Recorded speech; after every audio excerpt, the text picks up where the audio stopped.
अब आंखें खोल लो मेरे बच्चे। अरे, यह मैं कहाँ पहुँच गया?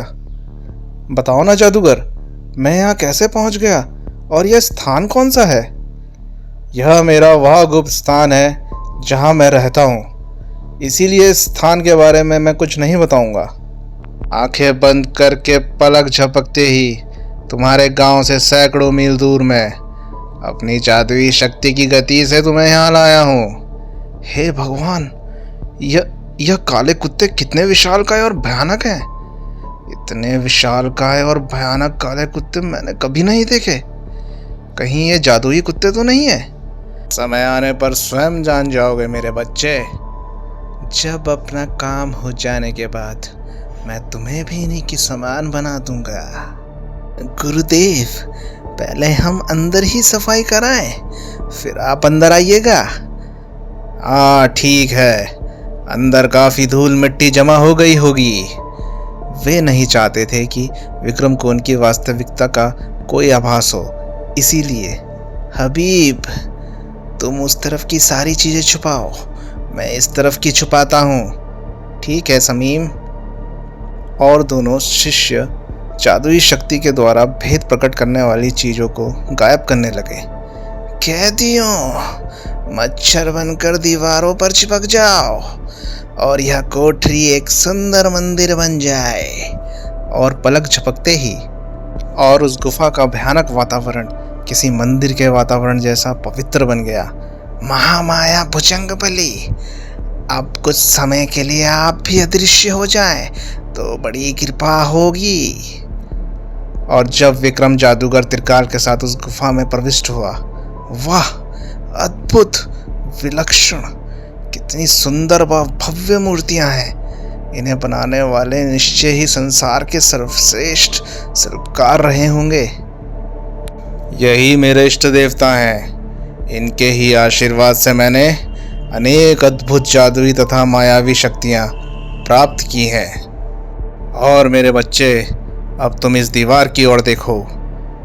देख रहा हूँ, सचमुच भगवान शिव की बहुत सुंदर मूर्ति है यह। अगले ही क्षण जादूगर त्रिकाल ने अपनी मायावी शक्ति से दीवार पर एक चित्रपट प्रकट कर दिया। अरे, मूर्ति गायब और चित्रपट प्रकट हो गया। यह जो जंगल देख रहे हो मेरे बच्चे, इसका नाम भैरवी जंगल है, जिसमें आज तक कोई मनुष्य प्रविष्ट नहीं हो पाया, क्योंकि इस जंगल के चारों सीमाओं पर भयानक राक्षस और दैत्य अदृश्य रूप से पहरा देते हैं। वे जंगल की सीमा पर पहुंचने वाले प्रत्येक प्राणी को पलक झपकते ही मारकर खा जाते हैं। इसी प्रकार जंगल के अंदर भी अनगिनत मायावी राक्षस रहते हैं। और अब मानव खोपड़ी नुमा उस पर्वत को देखो, जिसके मुंह, नाक, आँख व कान सब पाताल लोक के प्रवेश द्वार हैं, लेकिन बाईं आँख वाले गुफा द्वार के अतिरिक्त किसी भी अन्य द्वार में प्रविष्ट होने वाला कोई भी प्राणी, चाहे वह कितनी ही मायावी शक्तियों का स्वामी हो, जीवित नहीं बच सकता। जादूगर की बात समाप्त होते ही चित्रपट का दृश्य बदल गया। इसीलिए तुम बाईं आँख वाले गुफा द्वार से पाताल लोक में प्रवेश करोगे। अब तुम चित्रपट पर पाताल लोक का भव्य नगर देख रहे हो। वाह, अद्भुत, शानदार। इस पाताल नगरी में तुम्हें उस समय तक कोई खतरा नहीं, जब तक कि किसी नगर रक्षक को तुम पर कोई संदेह न हो। अन्यथा तुम्हें अनेक खतरों और मुसीबतों का सामना करते हुए नगर के बीचों बीच स्थित देवी भैरवी के सोने के मंदिर तक पहुंचना होगा। और फिर वहां तुम्हें अपने बल, बुद्धि, साहस और पराक्रम से मंदिर के रक्षकों को परास्त करके मंदिर में प्रवेश पाना होगा। मंदिर के अंदर तुम्हारा मुकाबला मंदिर के मायावी पुजारियों से होगा, जिन्हें पराजित करके अथवा चकमा देकर तुम्हें मंदिर के पूजा घर तक पहुंचना होगा। यह पूजा घर है। देवी भैरवी की स्वर्ण प्रतिमा हाथ में आते ही तुम वहां से गायब हो जाओगे। गायब हो जाऊंगा मतलब बस जीत जाओगे, और मैं तुम्हें अपनी जादुई शक्ति से वहां से गायब करके यहाँ अपने पास प्रकट कर लूँगा। अपने पास यहाँ? लेकिन तुम तो गांव में मेरी माँ के पास होगे। अरे हाँ भाई, हाँ, मेरे कहने का मतलब वही था। यानी कि मैं तुम्हें गांव में तुम्हारी माँ के मृत शरीर के पास प्रकट कर लूंगा। अब यह बताओ, जो कुछ मैंने तुम्हें चित्रपट पर दिखाया और बताया है, वह सब कर सकने का साहस तुम में अब भी है? कहीं डर तो नहीं गए? क्या कह रहे हैं आप? डर कैसा? जिस माँ ने मुझे जन्म दिया है, उस माँ को जीवित करने के लिए अगर यह जीवन त्यागना भी पड़ा तो हंसते हंसते त्याग दूंगा। वाह, तुम जैसे पुत्र पर मुझे भी गर्व है। अब मैं तुम्हें अपनी कुछ शक्तियां दूंगा जो तुम्हारे इस अभियान में बहुत मदद करेंगी। अगले ही क्षण जादूगर ने हाथ हवा में उठाया। पलक झपकते ही उसकी हथेली पर एक अद्भुत चमक वाली अंगूठी प्रकट हो गई। लो, इस अंगूठी को पहन लो और इसके नक पर जो लिखा है वह पढ़कर सुनाओ। अंगूठी के नक पर अक्षर चमकने लगे। तलवार, भाला, धनुष तथा 14 प्रकार के मायावी बाण, जादुई रस्सी और तिलस्मी खंजर। यह सभी मायावी चीजें जब तुम इनका नाम लोगे तुम्हारे हाथ में प्रकट हो जाएंगी। और तभी अचानक जादूगर त्रिकाल ने अपना हाथ आगे फैलाया तो उसके हाथ पर सुनहरी काम वाले जूतों का एक सुंदर जोड़ा प्रकट हो गया। इन जादुई जूतों को पहनकर तुम हवा में मनचाहे वेग से उड़ सकोगे। विक्रम ने अपने पुराने फटे हुए जूते उतारकर जादुई जूतों को पहन लिया। अब आंखें बंद कर लो। इसके बाद जब आंखें खोलोगे तो अपने आप को भैरवी जंगल में पाओगे। विक्रम ने झट से आंखें बंद कर ली और क्षण भर बाद ही विक्रम ने जादूगर त्रिकाल की आवाज बहुत दूर से आती सुनी। आंखें खोल दो विक्रम। ओह, तो अब मैं पहुंच गया भयानक मायावी राक्षसों और दैत्यों से भरे भैरवी जंगल में। अरे यह क्या? मेरे उन फटे पुराने वस्त्रों की जगह यह सुंदर पोशाक कैसे और कब आ गई? ये अच्छा किया जादूगर ने, वरना अपने फटे पुराने वस्त्रों के कारण मैं शीघ्र ही उस पाताल नगरी के नगर रक्षकों की निगाहों में आ जाता। मन ही मन खुश हो रहा विक्रम अपनी ओर बढ़ती आ रही उस मौत से बिल्कुल बेखबर था। तभी उस विशालकाय अजगर ने अपने शिकार पर अपना पूरा शरीर गिरा दिया। ओह, यह मुसीबत कहाँ से टपक पड़ी? बाप रे, गर्दन तोड़ने से ज़्यादा देर नहीं लगाएगा यह, शीघ्र ही कुछ। मैं भी मूर्ख हूँ जो जादूगर महाराज की दी हुई अंगूठी को भूले हुए हूँ। तलवार चाहिए। अगले ही क्षण, वाह, अब मजा चखाता हूँ इस दानव रूपी अजगर को। और फिर उफ, जान बची। अगर कुछ क्षण और जादुई अंगूठी को भुला रहता तो इस समय यह दुष्ट अजगर मुझे निगल गया होता। अब विक्रम ने मानव खोपड़ी नुमा पर्वत की तलाश में इधर उधर निगाह घुमाई। वो उधर है पाताल लोक के गुफा द्वार वाला विराट पर्वत। विक्रम उस मानव खोपड़ी नुमा पर्वत की ओर बढ़ चला। अचानक, अरे रे, दलदल! उफ, जितना ऊपर उठने को जोर लगाता हूँ उतना ही नीचे धंसता हूँ। धत, फिर वही गलती, यानी कि जादुई अंगूठी को भूल गया जिस पर जादुई रस्सी भी लिखा था। तलवार रानी गायब हो जाओ और रस्सी देवी आप बिना विलंब के प्रकट हो जाओ। अगले ही क्षण, वाह, सचमुच बिना विलंब के प्रकट हो गई हो रस्सी देवी। और अब बिना विलंब के उस वृक्ष की मजबूत डाल पर अपना फंदा कस लो। और पलक झपकते ही विक्रम के हाथ में थमी रस्सी का एक सिरा वृक्ष की ओर उठता चला गया। इन जादुई चीज़ों के चमत्कारों के बारे में अक्सर किताबों में पढ़ता ज़रूर था, लेकिन कभी कल्पना भी नहीं की थी कि ऐसी अनोखी चीज़ों का प्रयोग मैं खुद करूँगा। रस्सी ने फंदा बनाया और वह फंदा खुद ब खुद उस वृक्ष की सबसे मोटी डाल पर कस गया। और फिर दलदल से बाहर आना अब क्या मुश्किल था विक्रम के लिए। लेकिन उस बेचारे को क्या खबर थी, एक नई मुसीबत अपनी इकलौती आंख से उसे ही देख रही है।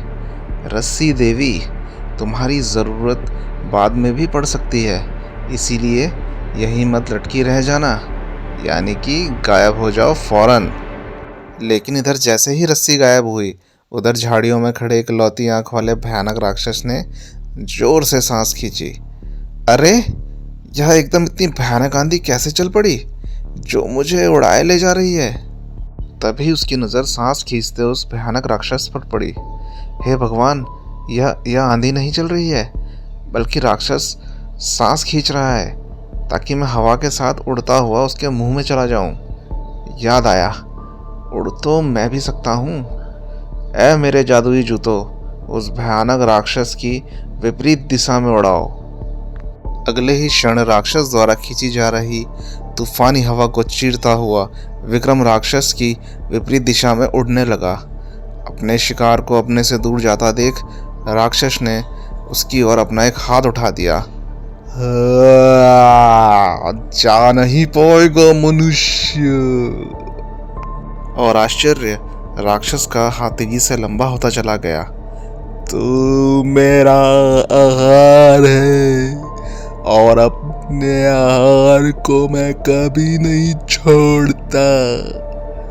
तभी विक्रम ने पीछे मुड़कर देखा और राक्षस के हाथ को देखते ही पूरी तरह बौखला उठा।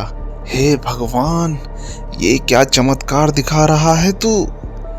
उस राक्षस का तो हाथ ही लंबा होता चला आ रहा है मेरी तरफ। अरे मेरे जादुई जूतों, अपनी पूरी ताकत से उड़ो। लेकिन उसी समय जैसे ही हवा में उड़ता विक्रम एक ऊंचे वृक्ष के बराबर से गुजरा।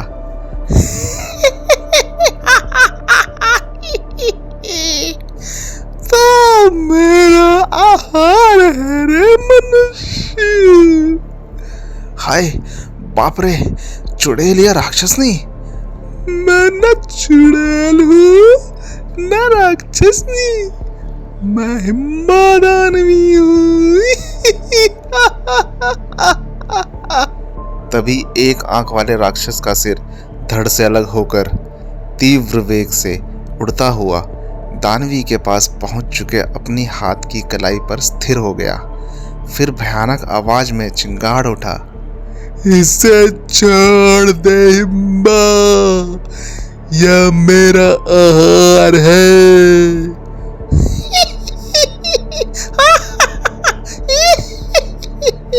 तेरा आहार? यह शिकार मैंने पकड़ा है, इसीलिए यह मेरा आहार है।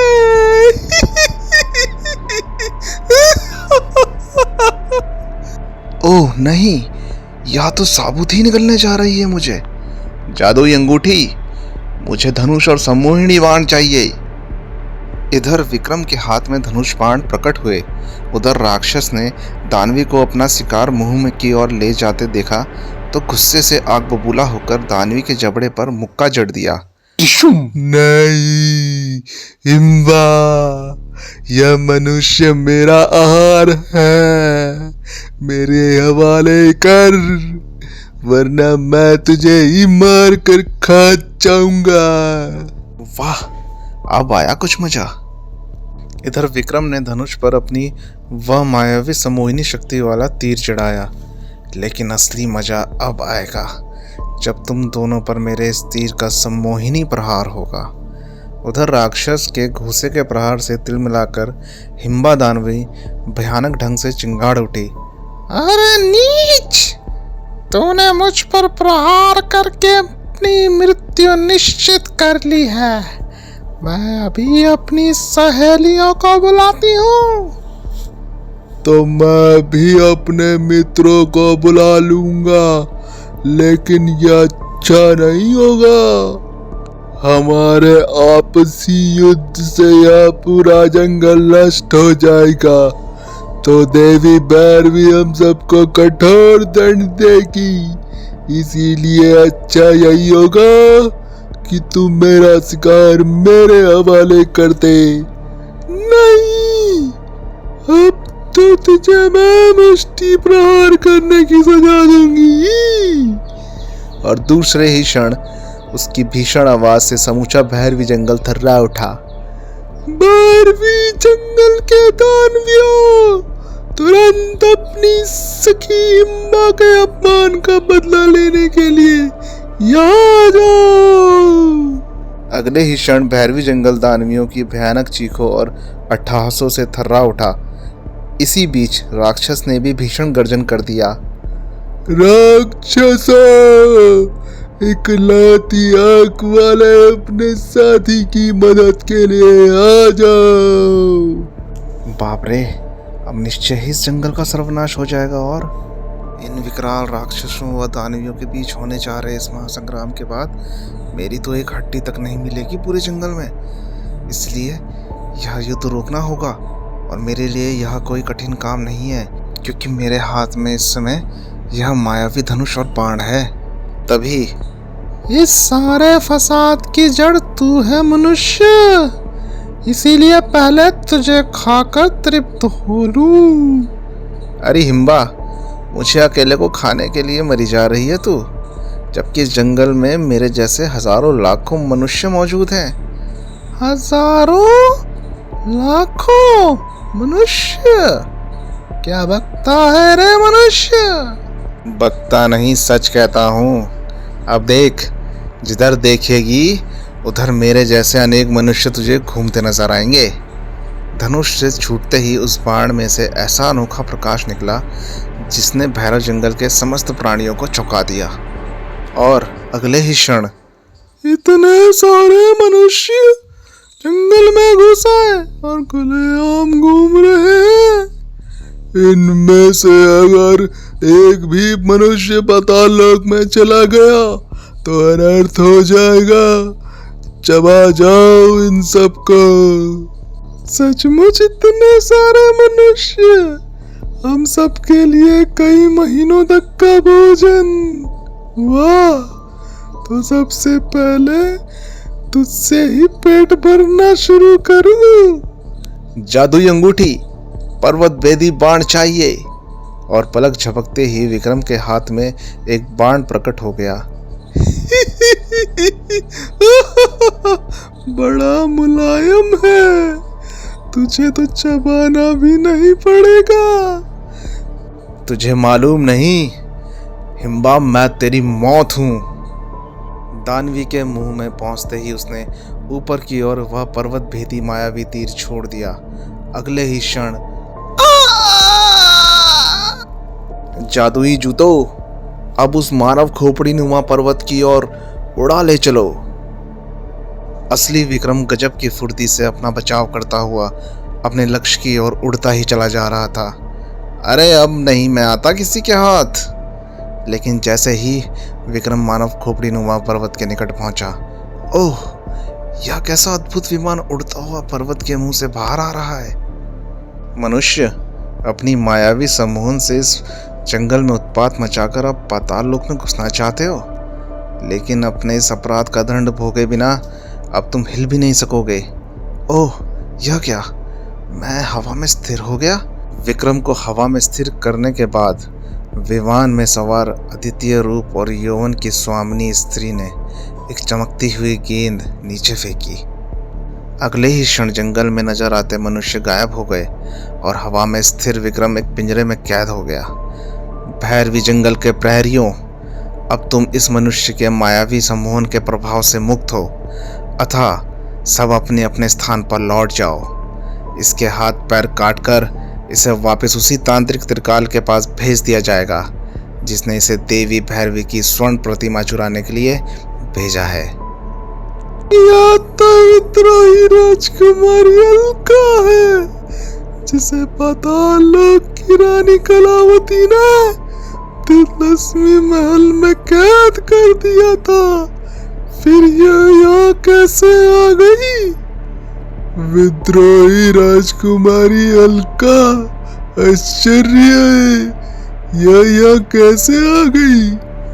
तभी वह दिव्य विमान वापस मानव खोपड़ी नुमा पर्वत के मुंह की ओर उड़ चला और विमान के पीछे पीछे ही पिंजरे में कैद विक्रम भी मानव खोपड़ी नुमा पर्वत के मुंह में चला गया। आश्चर्य, पर्वत के मुंह में प्रविष्ट होने वाला प्राणी तो बसता ही नहीं है। फिर राजकुमारी अलका क्यों चली गई उस मौत के द्वार में? उधर अपनी गुफा में जादूगर त्रिकाल, सत्यानाश, यह कमबख्त कहां से आ मरी और विक्रम को कैद करके कहां ले जा रही है यह? ओह, क्षमा करना त्रिकाल, अब मैं तुम्हें पर्वत के मुंह के अंदर का कोई दृश्य नहीं दिखा सकती, क्योंकि राजकुमारी ने मेरी शक्तियों को पर्वत के मुंह पर रोक दिया है। लेकिन यह मैं तुम्हें बता सकती हूँ कि विक्रम की जान खतरे में है। ओह नहीं नहीं, चाहे कुछ भी हो जाए मैं विक्रम को मरने नहीं दूंगा। लेकिन मैं विक्रम को बचाऊंगा कैसे? उसे बचाने के लिए भैरवी जंगल में गया तो खुद मारा जाऊंगा। फिर क्या करूं मैं? राजकुमारी अलका कौन थी? उसे तिलिस्मी महल में क्यों कैद किया गया था? वह तिलिस्मी महल से आज़ाद कैसे हो गई थी? उसने विक्रम को क्यों कैद किया? क्या उसने सचमुच विक्रम के हाथ पैर काट कर उसे वापस जादूगर त्रिकाल के पास भेज दिया? यह सब जानने के लिए पढ़ें पाताल का शैतान। दोस्तों, यह पार्ट यहीं पर ख़त्म होता है। अगला पार्ट पाताल का शैतान जल्द ही अपलोड किया जाएगा। धन्यवाद।